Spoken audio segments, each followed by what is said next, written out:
Well, happy holidays to all of you out there. Hopefully, you're enjoying your time away from the job and enjoying the holiday spirit. Well, here at Brother Counsel Studios, we are still hard at work bringing you the content that you have come to expect. So, today we're going to be talking about more the Karen Reed case. And the reason for that is that many of you know already, if you've been following, that I offered any lawyer who's been following this case, who has a podcast, has a channel, and believes, after review of the evidence, that Karen Reed should have been found guilty of either second-degree murder, involuntary manslaughter, or leaving the scene, to have a discussion with me, because I followed this case also very closely.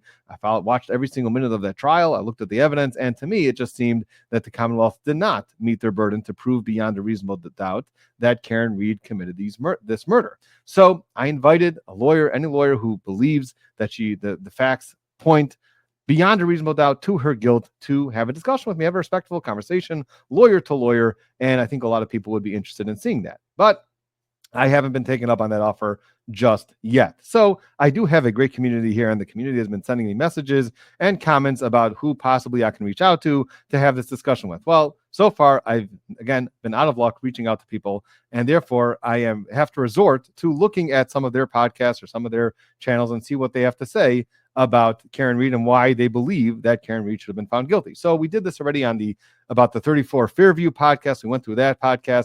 The only issue there is that that was an investigative journalist, not really a lawyer, and therefore, it's possible that we just think differently about things, and therefore it's more difficult to have a conversation, or to really, maybe it's not even fair for me to analyze some of his arguments. But today, I've been referred to this podcast called the Prosecutors podcast, and these are two lawyers, two prosecutors, very well educated, who believe that Karen Reed should have been found guilty, and albeit not second-degree murder, but the lower charges, the lesser of the involuntary manslaughter and the leaving the scene. So that's what they believe, and therefore, I think it's fair game for me to pull up some of their arguments and discuss them to you, what I feel about some of their arguments, why they believe that Karen Reed should have been found guilty. So what we're going to be doing is we're going to be taking apart each of the witnesses, because what they do is, which is what you should be doing, is they go through each of the witnesses that the defense put on, and they go through their testimony, and they talk about why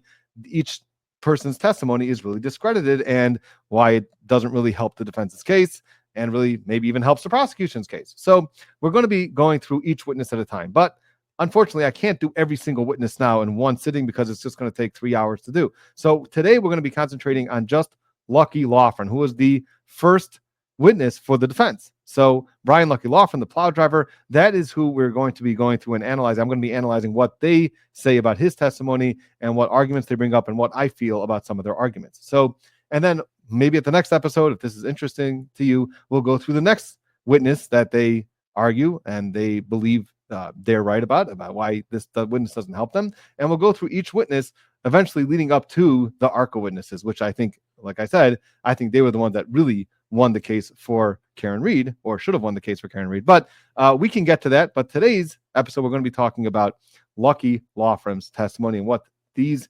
prosecutors have to say about it. Now, I do want to say just who these prosecutors are, and I did a little bit of research about who they are. They're Alice, and I apologize if I'm saying her name incorrectly. I don't mean any disrespect. I think it's Alice Lacour, or Alice Lacker, and Brett Talley. Brett Talley is a Harvard-educated lawyer, and Alice Lacour is a Yale-educated lawyer. So these are Ivy League lawyers, and I am admittedly not an Ivy League lawyer. I am just a plain old regular trial lawyer. So just want to put that all out there right now. If you don't feel it's worthwhile even listening, then you can stop. But these attorneys seem to be very well educated, and they're prosecutors. So let's see what they have to say. Before we jump into that, though, I do want to remind everybody that I am still skating in this hockey tournament, which is to benefit a very special organization, a very special charity called RCCS. If you are in the holiday spirit, then definitely give to this charity, and it'll help me reach my goal in order for me to play ice hockey for them in this tournament. I do need to reach a certain goal. So the link is in the description. I'd appreciate it. Any amount is appreciated. And without further ado, let's pull up their podcast. Actually, before, one more thing that we have to really just kind of run through is what Lucky Lawford actually testified to in his testimony. Okay, so let's just quickly remind you what he said in his testimony. So first, he said that he arrived at his station at 2:15 in the morning, and they were supposed to be sent out around 2:30 in the morning. So he gets there 2:15. He's got to prep his truck, whatever else he needs to check over, and then he's going to be on the road at 2:30. His first pass around the Fairview is around 2:45 in the morning, and his second pass is around 3:15, 3:30 in the morning. And at that time, that is when he saw the Ford Edge parked in front of the house of 34 Fairview. And this was strange. This was strange for a number of reasons. It was strange because the Alberts don't usually park on the side of the road by their house. They park in the driveway. Number two is that there was an ordinance that you're not allowed to park on the side of the road, definitely during a blizzard, but it seems maybe in Massachusetts you're not allowed to park, or maybe in Boston you're not allowed to park on the side of the street at all through certain months. So it definitely was out of place. It shouldn't have been there. And that's why it struck him funny why this car is there. Now, because it was the Alberts' house and he had some connection to the Alberts, he worked as a pizza delivery man, and he had some other friendly connections with the Alberts, so he didn't want to get them in trouble. And therefore, even though he was supposed to call it in, and the police would come and either try to get the owners to move the car or to tow the car, he decided not to call in this violation. Okay. Now, he did say that he couldn't see as much his second pass around because this Ford Edge was blocking the area near the flagpole, which eventually where John O'Keefe's body was found. So he did say that he didn't really see the second time as well as the first time. The first time he said, though, clearly he did not see anything in the front lawn. He didn't see anything the second time, but it is possible that this Ford Edge was blocking his view. 3 hours later, he came back, and that already he saw emergency personnel. So that essentially was his testimony. That was it. That was his direct examination. Now, in cross-examination, Lally brought out a few things. He brought out that, number one, you told Paul, who was the defense's private investigator in this case, that you didn't see any person that would be on the sidewalk, meaning if there'd be somebody on the sidewalk or the front lawn, you would have seen that person. And Lally said, don't you know that there is no sidewalk on Fairview? So why in the world would you say sidewalk that if there would be a body on the sidewalk, you'd have seen? There's no sidewalk there. Number two is there's no street lights on Fairview. And remember, this is 2-3 o'clock in the morning when you're passing by. It's very dark. So no reason that, that would be another reason why maybe you wouldn't see so clearly. He also pointed out that he's colorblind, so he can't see true color. He could see true colors, but he can't see certain shades of colors. Now, there was also some other interviews that Lucky Law Firm did. Okay, so let's remember this. There was the initial interview with the defense's private investigator. Then there was an interview with what seems to be the FBI sometime in 2023. It seems like May 2023. And in that interview, there seems to be a report that would suggest that he actually told them that he left at 12 a.m. It wasn't that he reported at 2:15 a.m., but he actually reported around 12, and his first pass around Fairview, the first time he reported was somewhere between 11:30 p.m. and 12 a.m., and then his first time around that he passed was 12 a.m. Fairview, and then the second time was around 2 a.m., or around 1:32 a.m., and that's when he saw the Ford Edge. So a discrepancy in the time. Now, later he spoke to Proctor and Buchanan, and then he spoke to them in August 2023, and there it seems that he actually said the original story that he went at 2:30 in the morning. Okay, so there was one discrepancy in time. Apparently, what he told what seems the FBI. Okay, so now that was kind of the cross-examination. Okay, so that was his testimony. So now let's see what the prosecutors, Alice and Brett, have to say about Lucky Law Firm's testimony, and I will stop it when I feel it's necessary to give some of my input. All right, so here we go. And first, they call the snow plow driver we've talked a lot about, Brian Lucky Loughran. So he was a former pizza delivery driver, and he for the Alberts. Okay. Knew where the Alberts lived just by delivering pizzas in his former job. And he was friendly with them. It's a small town. And now he was a snowplow driver. We know that there was a nor'easter that night. There was a blizzard, so the snowplow was out. Around 2:30 or 2:45, he said that he was plowing the road. And when he passed the Alberts, he testified he didn't see anything in the front lawn. He later passed it at about 3:15 or 3:30. And again, he says he never saw a body. Now, the whole point of this is, of course, the defense's theory that John wasn't out there, right? He was, I guess, planted there. later on. Now, he did see a Ford Edge parked on the road near the Alberts house, and apparently this Edge was just sitting in front of where the body was. So then that kind of cast doubt on whether he would have seen a body at all if a car was blocking his view. Now, on cross-examination, the Commonwealth brought out that there was no street lighting on the road, and this is obviously middle of the night, blizzard.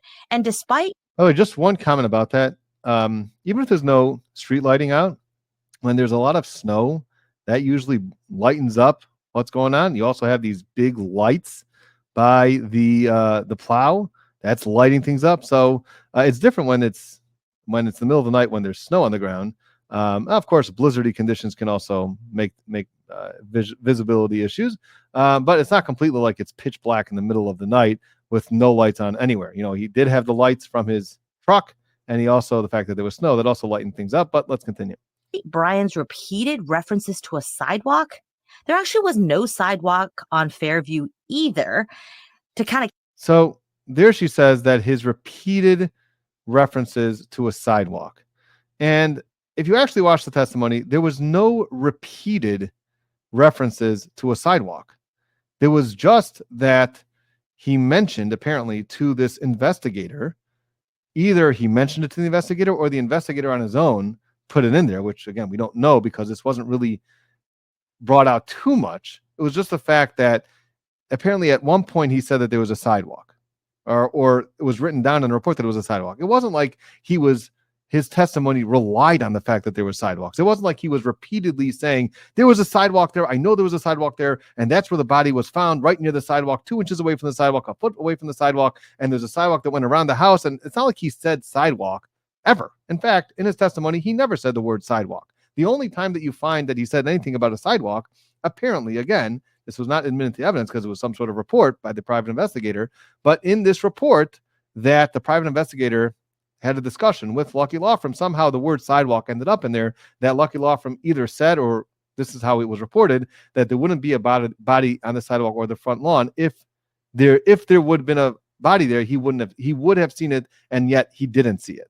So that was the only reference to sidewalk. So when she's saying his repeated references to sidewalk, and then Lally comes with this gotcha that there's no sidewalk on the Fairview, you know, it's just not exactly how the evidence came out. So let's continue. I cast doubt on how vigilant he was and what he remembers from this street when he was plowing probably a lot of streets that night. Brian's story has changed several times, with him initially saying he went past Fairview at 12 a.m. And so now listen to this. Okay, this is how she's setting this up.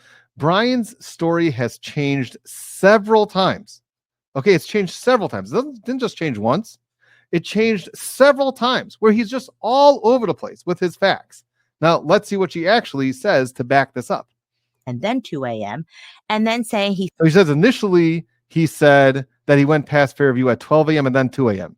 And then saw the Ford Edge at 1:30 a.m. or 2 a.m. He also initially said he'd been back by Fairview at 6:30 a.m. and saw police, but testified to being there closer to 5 a.m. So obviously the time he actually drove by Fairview would have been important, and his story's changed so many times that he could have been there anytime between like midnight all the way to when John's body was found and the police were already on scene. And so again, his story has changed so many times that his body literally could have been any time between 12 a.m. and 6 a.m. That's essentially how she's representing his testimony, that his story changed so many times. And the only fact that she points to is the timing. Now, timing is significant. So if at one point you're saying the body was there, or that you passed by at 2 a.m., and then we have another report saying that you said that he was there at that you passed by at 3 a.m., and then at 4 a.m., and then at 12 a.m., and then 12:30 a.m., and then 1:30 a.m., and then you're all over the place with the timing. Yeah, your story has changed many, many times. But if you actually look at the evidence in this case, the story may be changed one time with one specific detail of the time. Okay, so it's also important when the alleged changes of the stories happened. Okay, that's also very important. So the way that she lays this out is that initially it was 12 a.m. Initially, that's what he first said. And then he passed by again at 2 a.m. And then all of a sudden it's changing during trial to 2:30 a.m. to really help the defense's case, right? So that's how it seems like, and this is a common line of cross-examination where every attorney in the planet that I know of uses this, is that when you have a discrepancy, what do you always tell the witness? You always tell the witness, tell me something. Is your memory better today, 4 years after this happened, or was your memory better a month after this happened?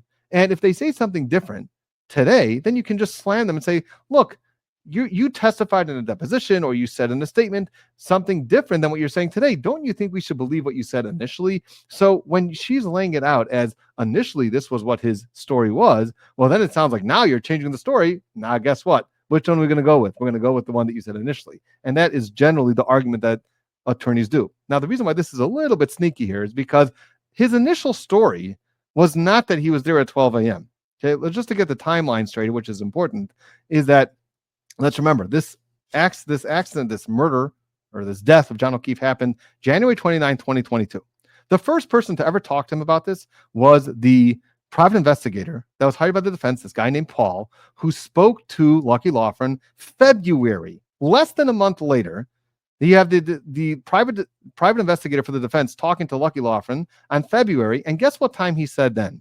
The time that he said then was that he was out at 2:30 in the morning. Around that time, that was his first pass around, and his second pass around was around 3:15, 3:30. So that was his initial story. Okay, so if we have to choose one or the other, which we always do, this is what we do as lawyers, you always say, okay, don't you think your memory was better the first time? Well, initially, his story was 2:30. That was initially his story. Now, later, when he was talking to what we believe to be the FBI, but these other people that were unidentified during the trial, was in May of 2023. Okay, so that's a year and almost a half later when he's talking to these other people who are interviewing him, which we believe is the FBI. And that's when this time discrepancy came up. Okay, so now we don't know much about what happened. I think there should be maybe more discussion about, who was keeping notes, who was doing the transcribing, and unfortunately, we're not able to call that FBI person who was interviewing him. So we don't know exactly what was said, who wrote what, and maybe, when he was saying times, were you confused, whatever it was. But the point is that his initial story was actually 2:30. And then a year and a half later, when he's talking to the FBI, that's when maybe there's one discrepancy with the times. So this is not, his story keeps changing all over the place. It just keeps changing. His timing is all over the place. No, the timing that he said initially and the timing that he testified at trial, he was adamant was the same. And it was the same. The only time was one time, which was a year and a half later, when he was talking to, who knows, the FBI. We don't know what the context of the conversation was, how long it was, there's no transcript of it. We don't know anything that led up to that question. We don't know what was going on with that statement. So that's when it seems to be that there's a discrepancy exactly in the time. So let's just get that straight. And therefore, I think it's a little unfair to kind of paint this as, oh, this guy is just completely all over the place. He changed his story so many times that the body literally could have been there anytime between 12. I don't think that that's actually a correct assessment of actually what happened here if you understand the timelines here. And that is problematic in terms of trying to use him to set any times in stone. And again, we've talked about this, not necessarily lying. Time is a very difficult thing to remember, certainly when you don't know time matters when you are living it. Now, although Brian testified to how closely he was paying attention while driving his plow, which, by the way, I would think anyone whose job was driving something would testify that, of course, they're careful and that they pay attention, right? That's what you're supposed to do, is to pay attention. Well, Lally brought out that he also hit a basketball goal that night, calling into question just how carefully he was paying attention that night. He did not recall the specific time he hit the hoop, but it was significant enough that he had to report this collision to his supervisor. And it also came out that... Okay, so let's just hold on for a second. So the fact that he hit the basketball hoop, right? So she's trying to show that, he wasn't being so careful. After all, he did hit this basketball hoop and knocked it down. So, and he had to call that in. So he obviously wasn't being so careful that night. But let's just remember something, okay? Just to be fair, he didn't testify that he didn't see it. He didn't say that, oh yeah, it came out of nowhere. I just hit that basketball hoop and I didn't even know that was coming. I just, all of a sudden there's this basketball hoop on the floor. I'm like, whoa, how did that happen? That's not what happened. He said that he actually saw the basketball hoop. He saw it. And he was trying to avoid it in the middle of a blizzard with this weird Frankenstein truck that he was driving, which has all these weird parts attached in places where on a regular truck it doesn't go. So he's trying to avoid this basketball hoop, and he ends up hitting the basketball hoop. So are we going to say, well, that shows that he's just completely not a careful driver? It's just, if you actually get the full context of what he was saying here, then that's not a reasonable inference to say, well, he's just a clumsy driver. And if he's not careful and he doesn't notice what's going on around him, well, then obviously, how can we take his word that he didn't notice maybe there was a body there? And maybe he didn't notice that as well. And again, here, the thing was, he said is that he did notice the basketball hoop there. He did notice it, but he tried to avoid it. So then you have to say, using that same logic, okay, so then he would have noticed the body, right? Just maybe he wouldn't be a great driver to drive around the body. So again, it's not, I don't think it's the greatest argument either. Not to any fault of his own, but he's colorblind, which could affect his ability to see things clearly, especially. Okay, so let's talk about the colorblindness, okay? Because this is another thing. Well, it could affect his ability to see things clearly, right? And she's probably going to say, especially during a blizzard. So, color blindness means that you can't see colors, right? So you can't see colors so well. Now, he testified that he could see true colors. So, yeah, once you start getting into shades, he's not so good with actual determining what color things are. Does that affect his ability to be able to make out objects? Is he blind that he can't make out objects? That's never been the testimony. There was never a shred of testimony or evidence about that at all. It's just the fact that he's colorblind. Okay, so the fact that he's colorblind means that he can't determine what color that object is. Does that mean that he can't see objects? Is that going to affect his ability to see an object? Or just will be affect his ability to see an object and tell us exactly what shades of color that object is? And that seems to have been the only part of the testimony. So, like, it's not like Lally brought this out. Well, tell us about your colorblindness. That Lally, if Lally would have said, let's talk about your colorblindness. Do you ever have trouble making items out? Do you ever have trouble identifying items at all and being able to tell the shape and size? Are you able to, does it hinder your ability to do that or not? He didn't do that. All he brought out was that he's colorblind. So now this is Alice apparently saying, well, the fact that he's colorblind, which means it's an obvious inference that he can't make out, it affects his ability to see things clearly. Well, all that we've seen, again, I'm going based on the evidence that we've seen in trial, all that we've seen is that he can't make out colors. Does that mean he's not going to be able to see a 6'2" individual that's 250 odd pounds, however much John O'Keefe weighs, lying on the ground? No. So again, I don't think that it's a fair inference. Actually, in the middle of the night with no street lighting during a blizzard. And even when he's on the stand, they're showing stuff on the screen and he can't see it very well. And it reminded me almost of My Cousin Vinny. There's that scene with the lady and he's standing in the back holding up the fingers and she really thought she saw what she saw, but it turned out she didn't see that well. And here's the thing about the snowplow driver. I mean, he seems like a nice guy. The thing about him, there is a guy like him in every single case. I don't care what case you're talking about. There's always somebody who seems kind of random, they're unconnected, no reason to lie, who comes in and tells a story that is just completely inconsistent with really anything. Because the thing about Lucky is he doesn't even really fit with the defense's theory, because he's driving up and down at a time you would expect John's body would already be out there. They already would have dumped him out there because they're already thinking about how long does it take to die in the cold. He needs to be out there as soon as possible because the last thing you want is for him to be rescued. So, I mean, there's a lot of jumps there. There's definitely a lot of assumptions there. You would think that they would want his body out there as soon as possible. And therefore, you would think that they would put the body out there early. And therefore, you would think that Lucky Law Firm should have seen the body and it would have been out there when he was passing by. I mean, yeah, that's a lot of jumps. I mean, sure. The next morning, but when he's driving by, there's nothing there. The Ford Edge thing is weird because why would you just have this car parked there? I'm sorry. What was that argument? That the Ford Edge there is weird because why would you just have this car parked there? I don't know. Why don't you ask the Alberts why they parked their car there? I mean, is a reasonable inference that someone was doing something there, that someone was actually in that car, or that they were transferring a body, or they wanted to block something that people were doing? I mean, is that a reasonable inference at all? Or I mean, even not a reasonable? I mean, like, doesn't that come in at all? Or just, yeah, that's just weird that Ford Edge was there, because why would it be there? That's exactly the point. Why is it there? It's not supposed to be there, and it seems to be doing something there. You're supposed to report these cars, and the Alberts never park on the side. So yeah, that's exactly the point. What's it doing there? Is it blocking something? And therefore, maybe it's blocking Lucky Loughran's vision to be able to, his field of vision to be able to see what was going on beyond that. And maybe that's why he missed it on the second time. Maybe he missed John O'Keefe's body there lying to the second time. So I didn't follow that argument at all. He talks about, when he's talking about how he plows, that he looks in the yards. Why would you do that? You're trying to plow the street. Like, what's in the yard isn't actually that important to you. And there's also the fact. Well, hold on a second. He said he's looking in the yards. Okay, first of all, his testimony was not that he looks in the yards. That wasn't his testimony. Okay, go back and watch his testimony. His testimony was that he looks at the sides, which means that you don't use tunnel vision when you're driving a plow. By the way, you should never use tunnel vision when you're walking or driving or anything. You're always supposed to be observing what there is to be observed. You're supposed to be looking around. You want to be careful, right? So his testimony was just that he looks on the sides as well as in front of him, as a regular astute driver should do.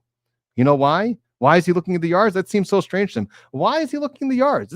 Why would he be looking in the yards? You know why? Well, he testified because maybe there's a pedestrian who's about to jut out of the yard. Maybe there's a car who's about to jut out. Maybe there is an animal who's about to jut out. Maybe there's traffic. You know, you have to look around when you're driving, especially when you're driving a plow, which is huge and can completely crush any body, any pedestrian, any animal, any car. I mean, of course you have to be looking around. So I don't understand that argument at all.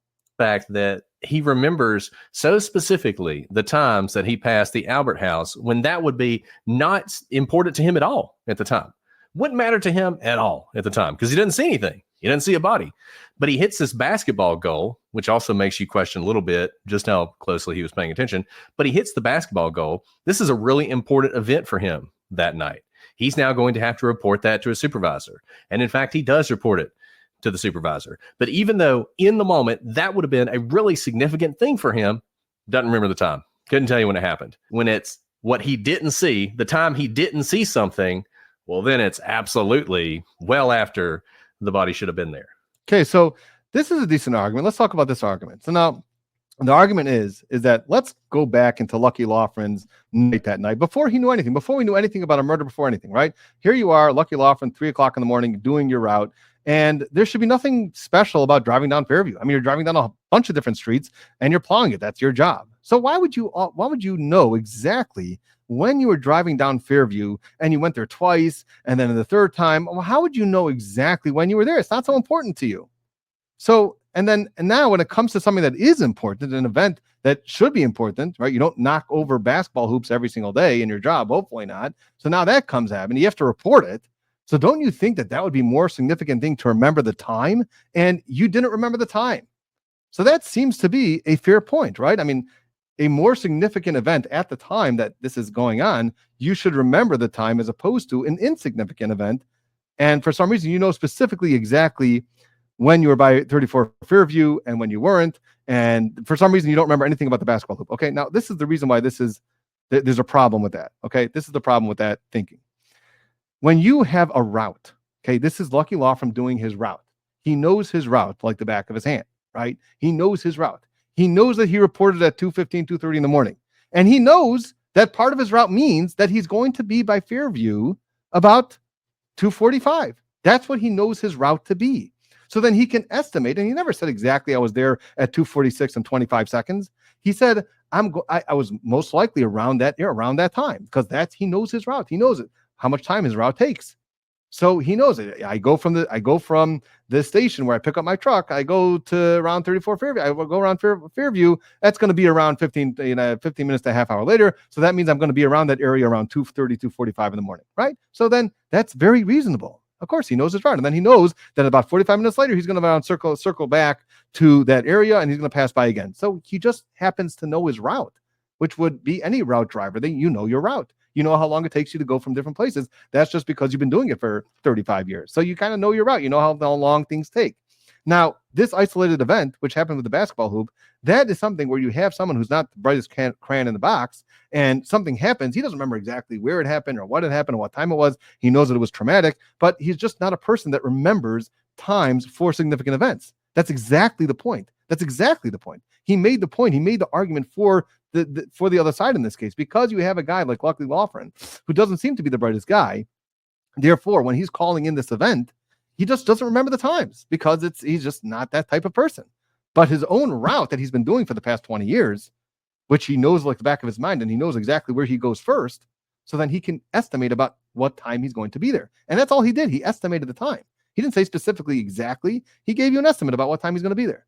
So that's why I think that this argument also kind of falls flat. And just by the way, not to hate on Brian at all, I think this is exactly what you expect of a snowplow driver. Any of you who've driven through a lot of snow or like massive rain where there's like water or snow flying tires on both sides, which is exponentiated when you have a plow in front of you, right? The whole point of the plow is to push things aside. And if you've ever seen one of these snowplow works, it's going to the sides, right? It's not like drinking up the snow. So the snow has to go somewhere. And what you have to do is stare straight ahead. And really, you're almost in a... So here she's kind of saying what you should do as a snowplow driver. I mean, this is really her playing expert snowplow driver. I don't know if Alice has ever been in a snowplow. I don't know if I'm sure she's driven in I would imagine she's driven in the snow herself, and therefore she knows what she does when she's driving in the snow. But to say that how I drive my sedan in a blizzard is the same way that these big trucks, these big plow trucks are going to be driving, I don't know if that's such a great comparison. I think people drive differently when you're driving a sedan as opposed to when you're driving a snowplow truck, and you're used to driving a snowplow truck. So the fact that we see in our little sedans, these big snowplow trucks, there's snow flying everywhere. I'm sure that guy's sitting there like this, staring straight ahead. I'm just not so sure. I don't know if you can make that kind of jump. So I don't know, this whole idea that, you steer straight ahead, you're almost in a tunnel. I don't know how many times she's driven in a snowplow truck. Maybe she has. But the way that she's saying this, you're steering straight ahead. Everything looks like a tunnel. I mean, have you been there? Have you sat there? Like, is this you testifying about your own experience in a snowplow? So, I mean, this is, again, just her laying out the case here. Tunnel of white because the snow is flying on both sides of you. So it doesn't surprise me that he doesn't remember whether there's a sidewalk or misremembers there's a sidewalk, because to do his job, he actually kind of has to stay the course, stare straight ahead. And honestly, him hitting a basketball goal, I probably would have hit a basketball goal if I was snow plowing as well. Sure, it shows that maybe he wasn't as careful as he should have been, but to expect the snowplow driver to remember the times and also be looking over his shoulder at every single lawn that he passes is a little unreasonable. No, I don't think it's so unreasonable. I mean, I think it's kind of normal. I think that you should be expected to, as a snowplow driver, to not just steer ahead. I think if we would know that our snowplow drivers just steer straight ahead when they're driving that huge truck, which can crush anything in its way, they're not using any sort of peripheral vision. They're not looking around like a normally astute person would when you're driving that type of vehicle. I think that is unreasonable. So no, I don't go for this whole argument. I don't think it's reasonable. I think it's reasonable for a snowplow driver to actually look around where he's going and just be careful driving. Make sure that you're being careful when you're driving, of course, but you also have to look around when you drive. You don't just steer straight ahead. To expect of what he is called to do at that time at 2:30, which is to clear the roads of snow. He's not an investigator. He's not the neighborhood security driving around to make sure there's no funny business happening in people's yards. So they're asking a lot of him, and he ends up looking kind of foolish because his story has changed so many times, because he had to admit. Well, again, I have to take issue with that, because I don't think he looked too foolish. I think he looked like a Lucky Laughlin, which means that he is a snowplow driver for a reason. This is what he's good at, and this is his limitations or whatever it is. And I don't think he looked foolish. I don't think his story has changed so many times, like she's saying. I don't know how his story has changed so many times. The only two things that I can think about is the sidewalk issue, which is, again, I don't know exactly what happened in that conversation. There's only one time that I heard it, that it was in some sort of report, which I don't know the context of the report or what happened in that report or who wrote what, and if anybody took liberties with anything. Okay, so that's one thing. And that was with the sidewalk. And then a year and a half later, when he was talking to the FBI, and again, I don't know the context of that conversation, but apparently there's a time difference there also. Again, a year and a half later after his initial recounting of the actual timeline. So I don't think his story has changed so many times. And again, like I said, I don't think that he was looked like a fool at all. He just looked like himself. That he's colorblind, hit a basketball goal, all these things. I just want to pull us out of that for a moment and think about, Brian was just doing his job. It's kind of the defense putting him in the middle of trying to be the center of having the timeline and proving that John's body wasn't there. He's not the right person for the job, but he's being forced into something that is not naturally what you would expect of him to be able to testify about. Now, I don't think he's being forced to do anything. I don't think the defense is using him as their key witness. Yes, it definitely helps their case. Yes, they want him to testify and say they didn't see anything. They're not forcing him. They're not trying to turn him into this star witness. They're just wanting to be lucky. Just be lucky law firm, get on the stand and say what happened. That's all.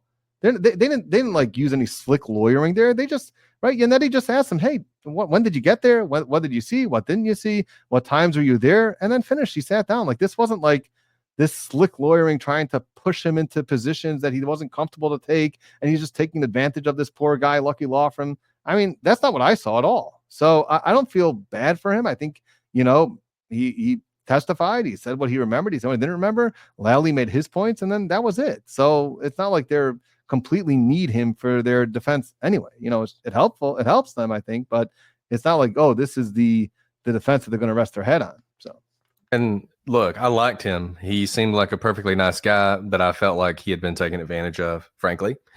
And I don't think he's been taken advantage of at all. Again, like they didn't take advantage of him. They just put him up on the stand and said, talk, just say your story, and that's what we have to do. I mean, like he's taken advantage of, and let's say let's go on a limb there and say that Karen Reed is actually innocent. So now you have a client who's facing second degree murder charges, which is going to lock her up for a long time. And now you hit this guy who's going to, at least you can get some testimony that's going to help her. So what should we do? Let's not take advantage of this guy. Let's not call him. Let's not put him on the stand. I just feel so bad. I don't want to take advantage of him. I have a client to represent. I'm sorry. I need to make sure that if I feel that my client, this client has constitutional rights, and I've got to put on the best case that I can for my client. So I am absolutely, of course, you're going to have to call Lucky Law Firm. This is not taking advantage of anybody. By the defense and sort of put in a position where he said the thing they wanted him to say, and they got ripped apart. Yeah. Again, I don't think he got ripped apart at all. I mean, it's just funny. Yeah, they said what he said what they wanted him to say. He said what he remembers. He said what he believes to be true. It's not like they told him before, oh, say this, say that, say the other thing, and then they coached him and they got him up in the witness stand, and then he said exactly what they wanted to say. This wasn't any of that. Yes, of course, you meet with Yannetti, you meet with some attorneys before you're going to testify. That's normal. But like we didn't see, what we saw was not some slick lawyering of coaching of a witness. That's not what we saw here. And I don't put a lot of stock in what he says. And look, if you just want a solid, like a piece of evidence, if you don't like sort of us judging him by how he says it or what he says, John didn't have any snow beneath him. There was grass beneath him. So his body was out there early enough that whatever little snow would have been beneath him would have melted and wouldn't have refrozen, by the way, which is important because that's usually what happens when you have a body on snow is some melts and it refreezes and you have what you call a corpse bed. But he needed to be out there much earlier. It was snowing by midnight. This is 2:30, 3 o'clock, and you're saying his body's still not out there? Well, then when they put him out there would have been snow underneath him. There's no way that it would have been grass. And yet so there's also, again, a lot of jumps here, a lot of assumptions, and a lot of assuming things which did not seem to be in evidence. And this whole question about grass there and not grass and how fast would it take snow to melt if you put a corpse there, if you didn't put a corpse there. I mean, sure. I mean, this could have been brought up by the prosecution about how it's completely unreliable to say that he was there anytime after, 2:30, 3 o'clock in the morning. But was there evidence of that? Was there any expert that testified to that? So no, this is just you making your own assumptions and jumping to conclusions, it seems like. It was. And I think that fact, that iron fact, you put that against what he's saying, and it just doesn't add up. Yeah.